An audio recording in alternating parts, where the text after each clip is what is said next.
బోరుగడ్డ అనిల్ అతను వైసీపీ ప్రభుత్వం ఉన్నప్పుడు భయంకరంగా రెచ్చిపోయి భయంకరమైన బూతులు మాట్లాడి పాపులర్ అయిన వాళ్ళల్లో బోరుగడ్డ అనిల్. హ్మ్. అతను చాలా నీచంగా మాట్లాడడం అనేది చేశాడు. సో కానీ అందరూ చెప్పినా ఇప్పుడు వినలేదు. తెలుగుదేశం వాళ్ళు బాగా గోల చేశారు. కానీ వైసీపీలో సో ఆ క్రమంలో రాగానే వీళ్ళు ఎట్లాగో రెడ్ బుక్ పెట్టుకున్నారు లోకేష్, ఎవరెవరిని అరెస్ట్ చేయాలి ఏంటి ఒక లిస్ట్ ఉంది ఆల్రెడీ. కాబట్టి ఫస్ట్ కేసులు పెట్టిన వాళ్ళల్లో వర రవీందర్ రెడ్డి, బోరుగడ్డ అనిల్ ఇలాంటి వాళ్ళు ఉన్నారు. బిగినింగ్ ఫస్ట్ గవర్నమెంట్ రాగానే ఫస్ట్ సోషల్ మీడియా మీదని, అంటే గతంలో వైసీపీ సోషల్ మీడియాలో ఎవరో రెచ్చిపోయారు, హీనంగా పోస్టులు పెట్టారు, పర్సనల్ అటాక్స్ ఎవరు చేశారు, బూతులు ఎవరు తిట్టారు, వాళ్ళని చాట్అవుట్ చేసి వాళ్ళని అరెస్ట్ చేయడం మొదలుపెట్టారు. అలాగే బోరుగడ్డ అనిల్ని అరెస్ట్ చేశారు. కేసులు పెట్టడం, కోర్టుకు పెట్టకపోవడం అనేది బిగినింగ్లో మనకి బాగా కనబడుతుంది. ముఖ్యంగా సోషల్ మీడియాలో ఉన్న వాళ్ళ మీద ఇది జరిగింది. ఎందుకంటే హెబియస్ కార్పస్ పిటిషన్లే ఎప్పుడూ లేనన్ని వచ్చాయని సాక్షాత్తు హైకోర్టు జడ్జే ప్రకటించారు. నా జీవితంలో ఎప్పుడు చూడనన్ని హెబియస్ కార్పస్లు ఇప్పుడు ఎందుకు వస్తున్నాయని. అంటే హెబియస్ కార్పస్ ఎప్పుడు వస్తుంది, ఇంట్లో నుంచి మనిషిని ఎత్తుకెళ్ళిపోతారు పోలీసులు అని రిక్వెస్ట్ చేసే ఒక రిట్ను హెబియస్ కార్పస్ అంటారు. సో ఇది మామూలుగా గతంలో గవర్నమెంట్ని వ్యతిరేకించే ఉద్యమకారుల మీద, నక్సలైట్ల మీద, పౌరకుల నాయకుల మీద, ఇలాంటి వాళ్ళ మీద తప్పుడు కేసులు పెట్టి వాళ్ళని ప్రభుత్వాలు ఎత్తుకెళ్ళిపోయేవాళ్ళు, కోర్టులు పెట్టకుండా హింసిస్తూ ఉండేవాళ్ళు.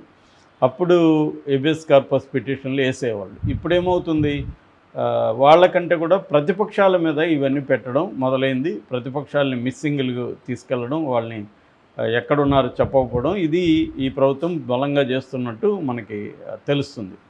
సో ఇతన్ని కూడా అలాగే చేశారని చెప్తున్నారు. దాని తర్వాత ఇతన్ని కోర్టుకు పెట్టారు. ఫర్ ఎగ్జాంపుల్ ఆంధ్రజ్యోతి ఇతన్ని వదలకుండా వెంటాడుతూనే ఉంది. అతనికి బెయిల్ వచ్చినా కూడా అతను మాయమైపోయాడని మొన్న పెట్టింది. బెయిల్ వచ్చి బయటకు వచ్చాడు, అతను మాయమైపోయాడని పెట్టి ఆ లోపల కథనం చూస్తే చాలా సిల్లీగా ఉంది. ఇది ఆంధ్రజ్యోతి స్థాయి పత్రికలాగా వార్తలు రాస్తుందా అనిపించేట్టుగా ఉంది. ఏముందంటే జైలు సూపరింటెండెంట్ బెయిల్ ఇవ్వాలంటే వాళ్ళ పై అధికారులకి, బెయిల్ మీద విడుదల చేయాలంటే పై అధికారికి చెప్పాలంట, రెండోది పోలీస్ స్టేషన్లో చెప్పాలంట. ఇది ఆంధ్రజ్యోతి ఏమన్నా రాజ్యాంగం సపరేట్గా చట్టాలను పెట్టిందో నాకు తెలియదు. కానీ ఒక కోర్టు నుంచి బెయిల్ ఆర్డర్ వచ్చింది. ఎందుకంటే నేను కూడా 8 నెలలు ఉన్నా కాబట్టి నేను ప్రత్యక్షంగా కొన్ని వందల మంది బెయిల్ మీద బయటకు వెళ్ళిన కేసులు చూశాను. సో కోర్టు నుంచి బెయిల్ ఆర్డర్ వచ్చినప్పుడు ఆ సూపరింటెండెంట్ బెయిల్ ఆర్డర్ చూసుకొని ఆ వ్యక్తిని రిలీజ్ చేస్తాడు. పోలీస్ స్టేషన్కి ఎందుకు చెప్పాలి, వాళ్ళకి ఏం సంబంధం? సూపరింటెండెంట్ పైన వాళ్ళకి ఎందుకు చెప్పాలి? సూపరింటెండెంట్కి ఆ అధికారం ఉంది, ఎందుకంటే కోర్టు నుంచి వచ్చింది కాబట్టి. సో కోర్టు విడుదల చేయమన్నప్పుడు సూపరింటెండెంట్ చేయాలి. ఇది వదిలేస్తే ఆంధ్రజ్యోతి ఏం చెప్తుంది అంటే, వీడిని ఏదో ఒక రకంగా వేధించాలి అని పెట్టుకొని ఇతను మాయమైపోయాడని పోలీసుల మీద ప్రెజర్ చేయడం ఎక్కువగా. ఇప్పుడు తెలుగుదేశం వాళ్ళు నిజానికి చంద్రబాబు ఈ స్థాయిలో రివెంజ్ పాలిటిక్స్ తీర్చుకునే వ్యక్తి కాదు. కానీ చంద్రబాబు కూడా ఇప్పుడు చేతులు ఎత్తేసాడు, నిస్సహాయుడైపోయాడు, మీడియాకి బందీ ఆయన. దాంతో మీడియా ఏం చేస్తుంది, ఇంకా రెచ్చిపోతుంది. వీళ్ళ మీద ప్రతీకారం తీర్చుకో, చంపే, నరికే అన్న స్థాయిలో మీడియా రెచ్చిపోయి రాస్తుంది. సో ఇదే పరిస్థితి రేపు వాళ్ళకి రాదా అనేది కూడా ఆలోచించట్లేదు. ఎవరు చరిత్ర నుంచి నేర్చుకోరని చెప్పడానికి ఇప్పుడున్న మీడియా ఒక సాక్ష్యం. వీళ్ళు రెచ్చిపోయి ఇదే విధంగా మాట్లాడుతున్నారు. అంతం లేకుండా ఒక విశేష సర్కిల్లో రాను పెరుగుతూనే వెళ్తూ ఉంటుంది. దీనికి ఎండ్ అనేది ఉండదు. ఈ మొత్తం ప్రాసెస్లో రాజ్యాంగాన్ని, ప్రజాస్వామ్యాన్ని, ఒక ప్రాసెస్ అంటాం, జ్యుడిషియల్ ప్రాసెస్ని, దీన్నన్నింటినీ బ్రేక్ చేసేస్తున్నారు. ఒక న్యాయబద్ధంగా కేసులు పెట్టట్లేదు, న్యాయబద్ధంగా అరెస్టులు చూపించట్లేదు, న్యాయబద్ధంగా కంప్లైంట్లో ఉన్న సెక్షన్లు పెట్టట్లేదు. ఇవన్నీ నేను చెప్పడం కాదు, హైకోర్టులే చెప్తున్నాయి. ఆంధ్రప్రదేశ్ హైకోర్టు చెప్పిన దాన్ని నేను కోర్టు చేస్తున్నా. ఇవి జరగట్లేదు. సో అంటే మేము అవన్నీ పాటించాం, మా చేతిలో అధికారం ఉంది, ఏం చేస్తారో చేసుకోండి అన్న ధోరణి ఈ ప్రభుత్వంలో కనిపిస్తుంది. అలాగే మీడియా ఇతన్ని మామూలుగా ఇతనికి ఫస్ట్ ఏమో ఫిబ్రవరి 14 నుంచి 28 వరకు ఇతను ఇంటీరియం బెయిల్ అడిగాడు కోర్టుని.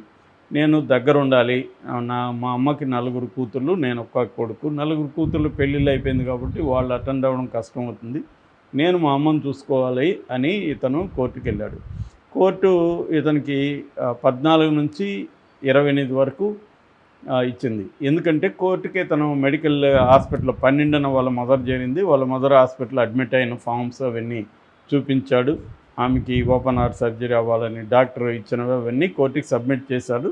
కోర్టు అవన్నీ వాస్తవం కాదా పోలీసుల్ని చెక్ చేసుకోమనింది. వాస్తవం అన్నప్పుడు కోర్టు ఇతనికి బెయిల్ ఇచ్చింది. ఎందుకంటే వాళ్ళమ్మ 12 అయింది, 18 సర్జరీ అయింది, 24 డిశ్చార్జ్ అయింది.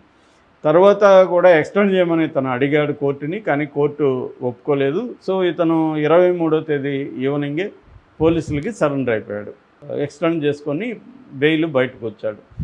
ఇది జరిగితే ఇప్పుడు బెయిల్ నుంచి ఆయన బయటకు వచ్చాడు. కానీ వీళ్ళు ఏం రాశారు, అందరూ చాలా పెద్ద ఐటము, ఇతను మాయమైపోయాడు, జైల్లో అక్రమం వదిలేశాడు, కోర్టును కూడా మ్యానిపులేట్ చేశాడు, ఇలాగ రాశాయి. కోర్టు కూడా ఇది కానీ తప్పు అయితే, అంటే ఇతను ఇచ్చింది కానీ నకిలీది అయితే మీరు ఇచ్చేయండి. సో పోలీసుల మీద ప్రెజర్ తీసుకురావడం కోసం వీళ్ళు చేశారు. దాంతో ఇప్పుడు అతను మళ్ళీ ఒక వీడియో చేసి, నేను ఎక్కడికి పారిపోలేదురా బాబు, నేను ఉన్నాను, నేను బెయిల్ మీద బయట ఉన్నాను అని చెప్పాడు. దాంతోపాటు అతను నన్ను కొట్టారు కర్నూలు పోలీసులు, కాలర్ బోన్ కూడా ఇరిగిపోయింది నాకు అని చెప్పాడు. ఖచ్చితంగా చంపేస్తారు వాళ్ళు అనుకుంటే గంటల్లో చచ్చిపోతాను నేను అనేది చెప్పారు. వాళ్ళు అనుకుంటే ఖచ్చితంగా గంటల్లో ఇట్లాంటి వాళ్ళని చంపేయడం పెద్ద విషయం కాదు. ఏముంది, వాళ్ళ చేతిలో పవర్ ఉంది, ఎవరినైనా పంపించి చంపేయడం పెద్ద విషయం కాదు. కాకపోతే చంపుతారా లేదనేది మనకు తెలియదు. నేనైతే చంపరని అనుకుంటున్నాను. ఎందుకంటే చంపితే వాళ్ళకి నెగిటివ్ అయితే వస్తుంది. నెగిటివ్ వచ్చినా పర్లేదు, లాస్ట్ 1 ఇయర్లో మనం మ్యానిపులేట్ చేసేద్దాం అనుకునే వాళ్ళని ఎవరేం చేయలేరు. చంపాలంటే చంపేయచ్చు. సో ఎందుకంటే స్టేట్ వైలెన్స్ అంటారు, రాజ్యహింస అనేది నేను చిన్నప్పటి నుంచి చూస్తూనే ఉన్నాను. వాళ్ళకి ఇష్టం లేని వ్యక్తుల్ని, వాళ్ళకి ఇబ్బందికరమైన వ్యక్తుల్ని చంపిన సంఘటనలు అనేకం ఉన్నాయి. కొన్ని వందల మందిని మాయం చేసిన సంఘటనలు ఈ రాష్ట్రంలో ఉమ్మడి ఆంధ్రప్రదేశ్లో ఉన్నాయి.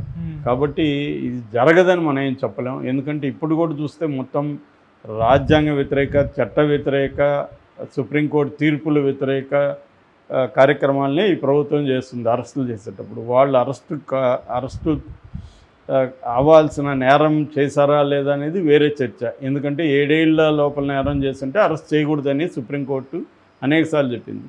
ఇవన్నీ కూడా 7 ఏళ్ళ లోపల నేరాలే. ఏవి ఈ పోస్టులు పెట్టడం, బూతులు తిట్టడం ఇవన్నీ.